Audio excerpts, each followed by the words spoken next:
बिस्मिल्लाहिर्रहमानिर्रहीम।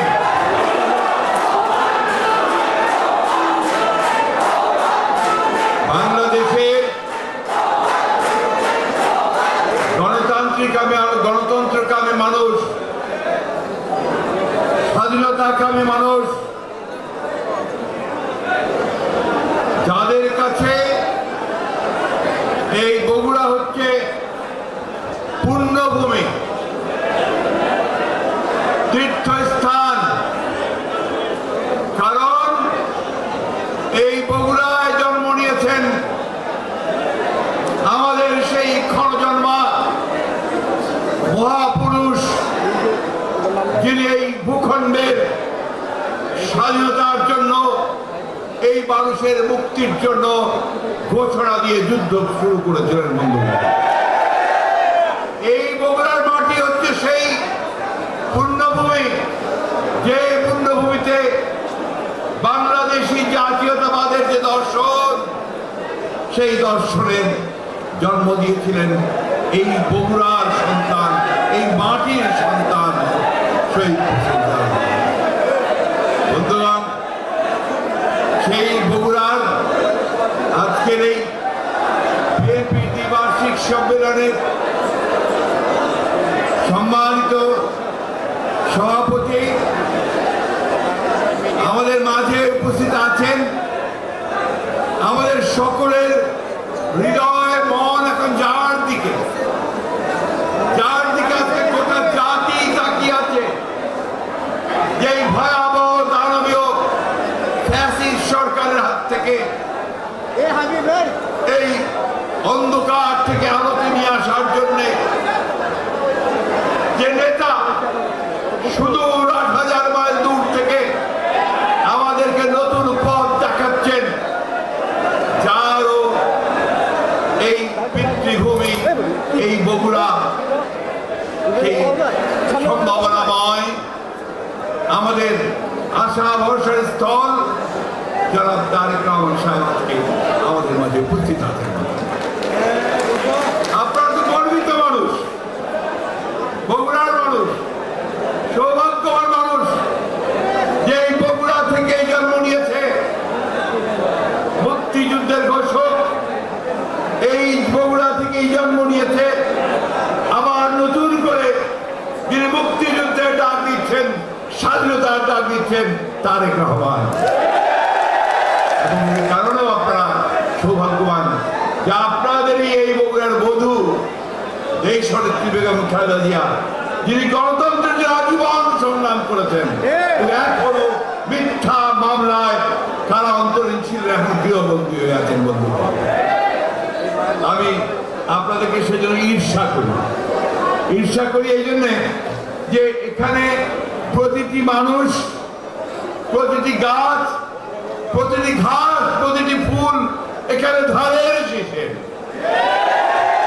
আমি যখন গতবার দেশনেত্রী বেগম খালেদা জিয়ার নির্দেশে, তারেক রহমানের নির্দেশে 2018 সালে যখন নির্বাচন করতে আসি, মাত্র 2 দিন এসেছিলাম, মনে আছে আপনাদের? সেই যখন আমরা গ্রামে গিয়েছি, মনে হয় মাটি পুড়ে সব ধানের শীষ বেরোচ্ছে। বৃদ্ধ, তরুণ, কিশোর, শিশু, মহিলা সব বেরিয়ে আসছে, তাদের গলায় শুধু এক আওয়াজ, ধানের শীষ, ধানের শীষ। সেই মাটিকে, সেই পুণ্যভূমিকে কি এত সহজেই উড়িয়ে দেওয়া যায়? বন্ধুগণ, যায় না। আমরা পরম সৌভাগ্যবান যে আজকে আমি আবার সেখানে উপস্থিত হতে পেরেছি, এবং এখানে আসার সময় যে দৃশ্য আমি দেখলাম, সেই দৃশ্য অভূতপূর্ব। পথে পথে বোঝা যাচ্ছে যে একটা গণতন্ত্রের চর্চা হচ্ছে, একটা নির্বাচন, একটা পার্টির, একটা জেলার নির্বাচন। আমাদের নিন্দুকেরা বলে বিএনপির জন্ম নাকি ক্যান্টনমেন্টে, গণতন্ত্রের কোনো চর্চা নাই। তাদেরকে আহ্বান জানাবো, অনুরোধ করবো, আসুন আজকে বগুড়ায়, দেখুন এখানে গণতন্ত্রের কি অভূতপূর্ব চর্চা হচ্ছে। বন্ধুগণ, এই সুযোগ কাজটা শুরু করেছিলেন আপনাদের মনে আছে। অনেক দিন আগে তখন বিএনপি সরকার ছিল, এই বগুড়াতে প্রথম আমাদের আজকের ভারপ্রাপ্ত চেয়ারম্যান আমাদের নেতা তারেক রহমান এই নির্বাচনের মাধ্যমে কমিটি গঠন করা, কাউন্সিল করা শুরু করেছিলেন। মনে আছে নিশ্চয়ই আপনাদের, মনে আছে না? তখন ওই পোস্টার লাগিয়ে, পোস্টার ছাপিয়ে, সেই সমস্ত হ্যান্ডবিল করে মার্কা দিয়ে নির্বাচন হয়েছিল। আজকে আবার বগুড়ায় সেই দৃশ্য দেখে আমার মনটা ভরে গেছে, অভিভূত হয়েছি। বন্ধুগণ, বিএনপির জন্মই হয়েছিল গণতন্ত্রকে পুনর্জন্ম দেওয়ার জন্য, যে গণতন্ত্রকে আওয়ামী লীগ গিলে খেয়ে ফেলেছিল, যে গণতন্ত্রকে ধ্বংস করে দিয়ে একদলীয় শাসন ব্যবস্থা বাকশাল প্রতিষ্ঠা করেছিল, সেই গণতন্ত্রকে আবার ফিরিয়ে নিয়ে বহুদলীয় গণতন্ত্রকে প্রতিষ্ঠা করবার জন্য শহীদ প্রেসিডেন্ট জিয়া রহমান বহুদলীয় গণতন্ত্র প্রবর্তন করেছেন। বন্ধুগণ, আজকে 50 বছর পরে আমাদের চরম দুর্ভাগ্য যে এই দেশে আবার আমাকে বলতে হয় যে আমাদেরকে গণতন্ত্র ফিরিয়ে দাও, আমার অধিকার ফিরিয়ে দাও, আমার ভোটের অধিকার ফিরিয়ে দাও, আমার কথা বলার অধিকার ফিরিয়ে দাও।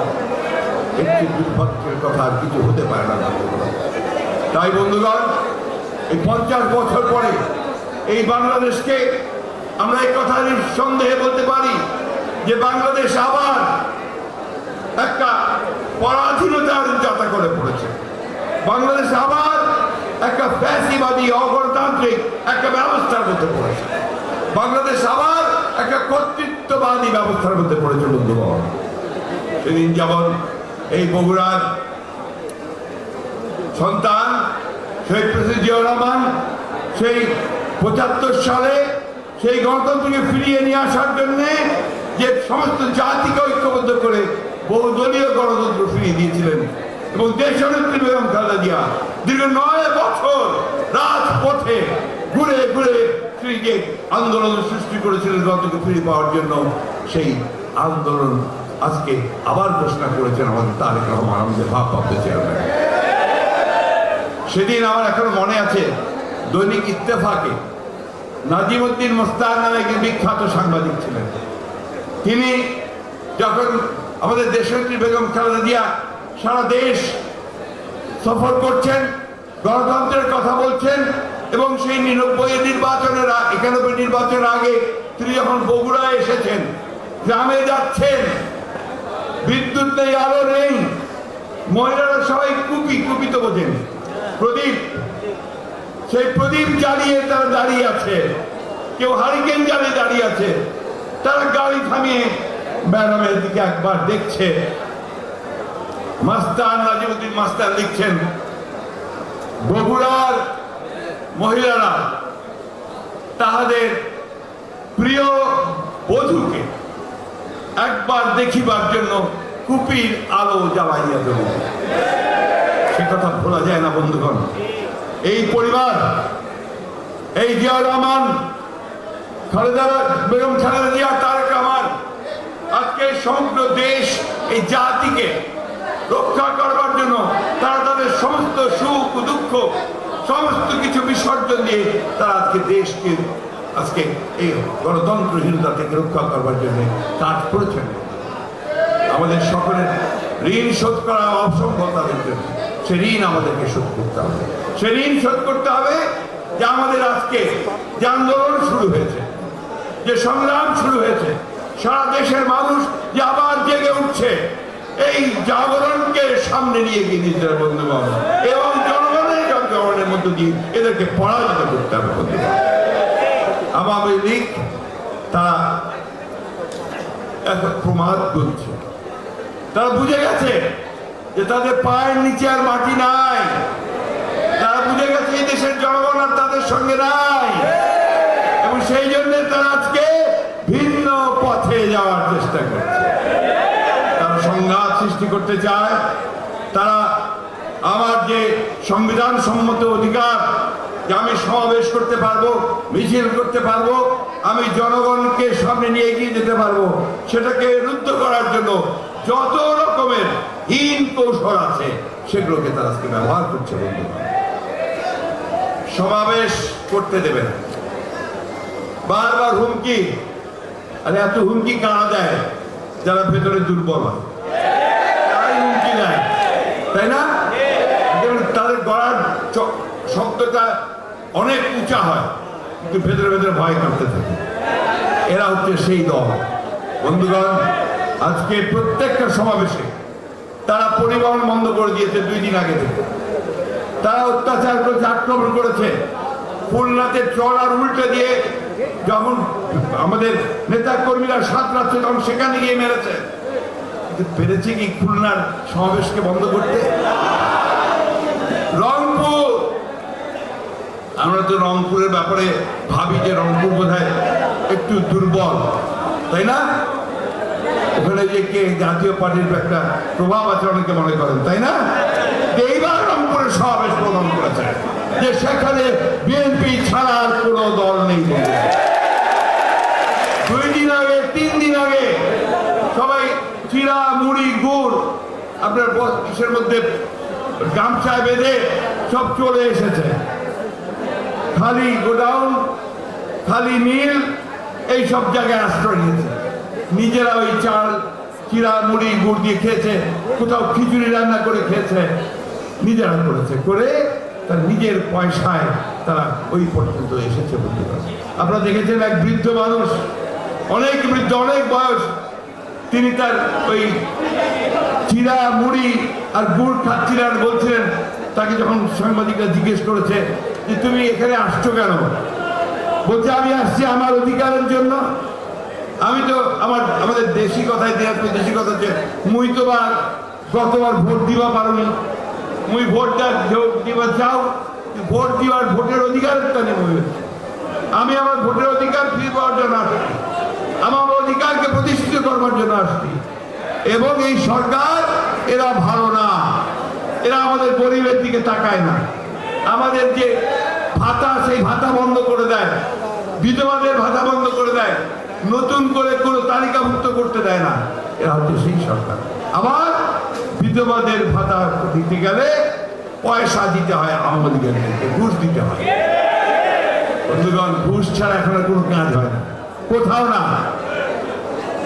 কোথাও কোনো কাজ হয় না, চাকরি তো দূরের কথা। বন্ধুগণ, এই সরকার এখন জনগণের সঙ্গে কোনো সম্পর্ক নেই। এরা এই বাংলাদেশকে সত্যিকার অর্থে একটা ভাগাড়ে পরিণত করেছে। এখানে আর কোনো কিছু অবশিষ্ট নাই, যার জন্য দেখেন তাদের মুখ থেকেই সব কথা বেরিয়ে আসে। তারাই বলছে বিদ্যুৎ দিতে পারবো না, বিদ্যুৎ দিতে পারবে না। তো কয়দিন আগে ঢাক ঢোল পিটায় হাতির ঝিলে আতশবাজি করে বললে বাংলাদেশ এখন বিদ্যুতে স্বয়ংসম্পূর্ণ, তাই না ভাই? মনে আছে আপনাদের? এখন তাদের উপদেষ্টা বলতেছে আমাদের বিদ্যুৎ নাই, পয়সা নাই, জ্বালানি তেল কিনবো থেকে হাঁকবে করতে। তোমরা তো সব টাকা চুরি করে ওই পাঠিয়ে দিয়েছো কানাডার বেগম পাড়ায়, মালয়েশিয়ায়, এই সব জায়গায় নিজেরা বাড়ি তৈরি করে। বন্ধুগণ, প্রধানমন্ত্রী নিজে বলছেন, এই অবৈধ সরকারের অনির্বাচিত প্রধানমন্ত্রী, তিনি বলছেন আপনারা সবাই সাবধান, দুর্ভিক্ষ আসতে পারে। এতদিন যে বললেন খাদ্যে স্বয়ংসম্পূর্ণ, আপনারাই সব করেছেন, কৃষকদেরকে সব সুবিধা দিয়েছেন, কৃষকদেরকে কি কার্ড দিয়েছেন, অল্প দামে সার দিচ্ছেন, এর কথা আপনারা বলেননি? বলেছেন। আরো বলেছিলেন 2008 সালে যে বিনা পয়সায় সার দেব, বলেছিল না? আপনাদের এখানে বগুড়ার মানুষ কৃষির সঙ্গে জড়িত, সবাই। কৃষিতে এখন লাভ আছে? কোন লাভ হয়? সবাই এখন, আর বিশেষ করে ধান কেউ করে আজকাল, বেশিরভাগ লোক ধান করে না, তাই না?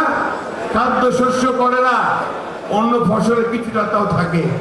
আজকে তিনি বলছেন যে আজকে আপনার এই দুর্ভিক্ষ হতে পারে, তখন বলেছিল আমরা বিনা পয়সায় সার দেব। বন্ধুরা, আজকে সারের দাম 3 গুণ বেড়েছে, বীজের দাম, সিড বীজের দাম 3 গুণ, 4 গুণ, 5 গুণ বেড়ে গেছে। জ্বালানি তেল যে আপনি সেচ দিবেন, তার জন্য ডিজেল দরকার, সেই ডিজেলের দাম 3 গুণ বেড়ে গেছে। বিদ্যুৎ পাওয়া যায় না, বিদ্যুৎ নাই, সেচ দেওয়া যায় না, তাই না? সেই অবস্থা তৈরি করেছেন আপনারা করেছেন। কেন করেছেন? আপনাদের চুরির কারণে, দুর্নীতির কারণে করেছেন। বন্ধুগণ, আজকে এই সরকার এই অর্থনীতিকে ধ্বংস করে দিয়েছে। আপনারা দেখেছেন রিজার্ভের কথা বলেছেন। রিজার্ভ, আমি কিছুক্ষণ আগে আমাদের কি আপনাদের বগুড়ার যে রেল লাইনের ক্রসিং আছে, ওইখানে রেল লাইন যাবে, গাড়ি আটকানো ছিল। তো গাড়ি আটকে আমি জানলা খুলে রোগীর সাথে কথা বলছি। একজন বয়স্ক সাধারণ মানুষ, তিনি এসে বলছেন রিজার্ভটা তো গিলে খেয়ে ফেলেছে। উনি বলছেন আমার, আর রিজার্ভটা কি হবে? একটা সাধারণ মানুষের মাথায় কিন্তু এটা এসেছে যে আমাদের রিজার্ভ যেটা ছিল, যেটা দিয়ে আমরা আপদের সময় বিদেশ থেকে চাল আনতে পারতাম, খাদ্য শস্য আনতে পারতাম, তার দেনা শোধ করতে পারতাম, সেটা কেউ খেয়ে ফেলেছে বন্ধু। কারণ তারা এটাকে বিভিন্নভাবে পাচার করে ভিন্ন জায়গায় নিয়ে অন্য জায়গায় পাঠানো হয়েছে। আজকে আমদানি, খাদ্যশস্য আমদানি করতে কষ্ট হচ্ছে। বলছে যে খাদ্যশস্য আমদানি কমে গেছে। কেন কমে গেছে? খাদ্যশস্য আমদানি করবার জন্য যে পরিমাণ ডলার দরকার, সেই পরিমাণ ডলার পাওয়া যাচ্ছে না। ডলার পাবে কোথেকে? ডলার তো তোমরা সব লোপাট করে দিয়েছে। আমাদের দেশের বহু লোক বিদেশে কাজ করে, তাই না? তারা তাদের টাকা পয়সা দেশে পাঠায়, তাই না? এখন কিছুদিন হলো, মাস দিনেক হলো, তার দেশে টাকা পাঠাচ্ছে না। কেন? এখন নতুন কৌশল আবিষ্কার করেছে চুরি। সেই কৌশল হচ্ছে ওই বিদেশিদের টাকা, যা প্রবাসী, তাদের টাকা ওইখান থেকে হুন্ডি করে ওই আমেরিকা, ওই কানাডা এবং মালয়েশিয়া, সিঙ্গাপুর, এইসব জায়গায় পাঠিয়ে দিচ্ছে। ফলে আমাদের রিজার্ভের যে ডলার, ওই রেমিটেন্স, সেটা আর এখানে আসতেছে না। ফলে আবার সেখানে ক্রাইসিস শুরু হয়েছে। এই ক্রাইসিসটার জন্য সম্পূর্ণভাবে দায়ী এই লোভী, এই সম্পদ লুণ্ঠনকারী, লুটেরা আওয়ামী লীগ সরকার। বন্ধুগণ, আমি বক্তব্য দীর্ঘ করতে চাই না, এই জন্যে যে আমাদের নেতা আজকে এখানে উপস্থিত আছে, তিনি আপনাদের সঙ্গে কথা বলবেন। একটা কথা বলতে চাই, আরেকটা কথা, এই অবৈধ সরকার প্রধানমন্ত্রী অত্যন্ত গুরুত্বপূর্ণ কথা বলেছেন, যেটা খুব ভয়ঙ্কর, মারাত্মক। তিনি বলেছেন, এই যে সমাবেশ দেখছেন, আন্দোলন দেখছেন, তিনি বলেছেন, ঘোষণা দিয়েছেন যে বিএনপির দশা হেফাজতের মতো হবে। তার মানে কি আপনি স্বীকার করে নিচ্ছেন হেফাজতের উপরে যে গুলি চালানো হয়েছিল, অসংখ্য যে আলেম উলেমা, শিশু, কিশোর, শিক্ষার্থীরা, মাদ্রাসার সব নিহত হয়েছিল, তার দায়ী আপনি? সেই হুমকি প্রয়োগ করছেন আন্দোলনরত, গণতন্ত্রের সংগ্রামরত এই বিএনপির প্রতি, যে বিএনপির দশা হেফাজতের মতো। আমরা খুব পরিষ্কার করে বলতে চাই, আমরা জনগণকে সঙ্গে নিয়ে আমাদের অধিকার আদায়ের সংগ্রাম করছি। আমরা অধিকার আদায়ের সংগ্রামে আমাদের ইতিমধ্যে আজ এইবারকার আন্দোলনে 5 জন আমাদের নেতা কর্মী, যুবক, তরুণ, তারা প্রাণ দিয়েছে। বন্ধুগণ, আমাদের ভোলার আব্দুর রহিম, নুরে আলম, নারায়ণগঞ্জের শাওন, মুন্সিগঞ্জের শাওন এবং যশোরের আব্দুল আলিম। তারও আগে আপনারা জানেন 600 জনের অধিক নেতাকর্মী আমাদের গুম হয়ে গেছে। জানেন, হাজারো নেতাকর্মীকে হত্যা করা হয়েছে। 35 লক্ষ বেশি মানুষকে মামলা দেওয়া হয়েছে, মিথ্যা মামলা। আজকে এই মিথ্যা মামলা দিয়ে আজকে আমাদের নেতা তারেক রহমান সাহেবকে আজকে বিদেশে নির্বাসিত করে রাখা হয়েছে। আমাদের নেত্রী দেশের যে বেগম খালেদাকে আটক করে রাখা হয়েছে। গতবার আবার কি করেছে দেখেছেন? আবার নতুন করে আমাদের নেতা তারেক রহমান সাহেবের বিরুদ্ধে এবং তার সহধর্মী, যিনি রাজনীতির সঙ্গে জড়িত নন, তার বিরুদ্ধে গ্রেফতারি পরোয়ানা, ওয়ারেন্ট জারি করেছে।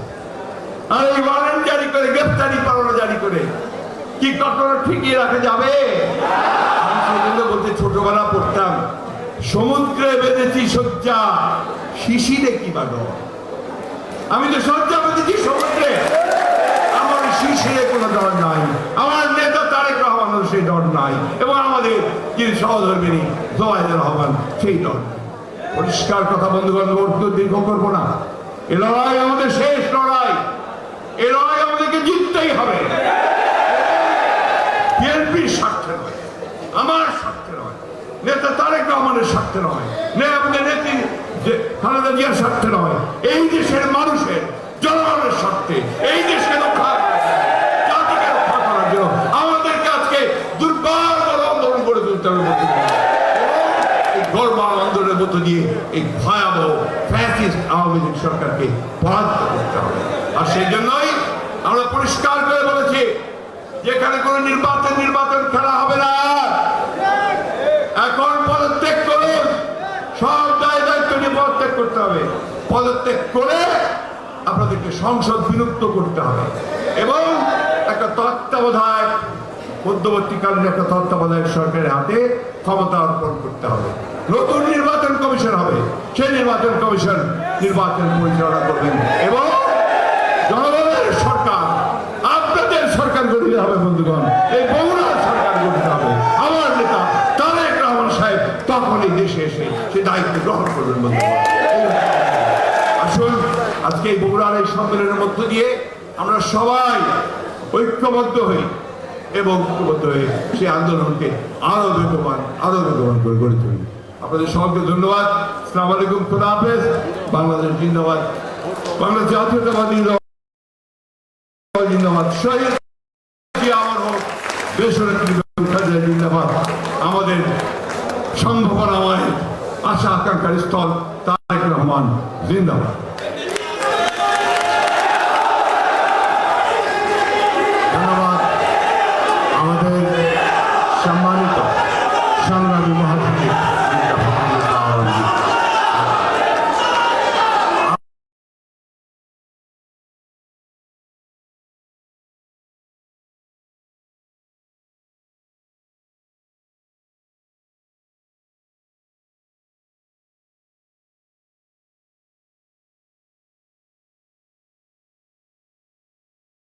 সম্মেলন উপহার দিতে যাচ্ছে এবং সেই সম্মেলন পরিচালনা কমিটির সঙ্গে যারা জড়িত রয়েছেন তাদের নামগুলো আমি একটু সংক্ষেপে বলতে চাই।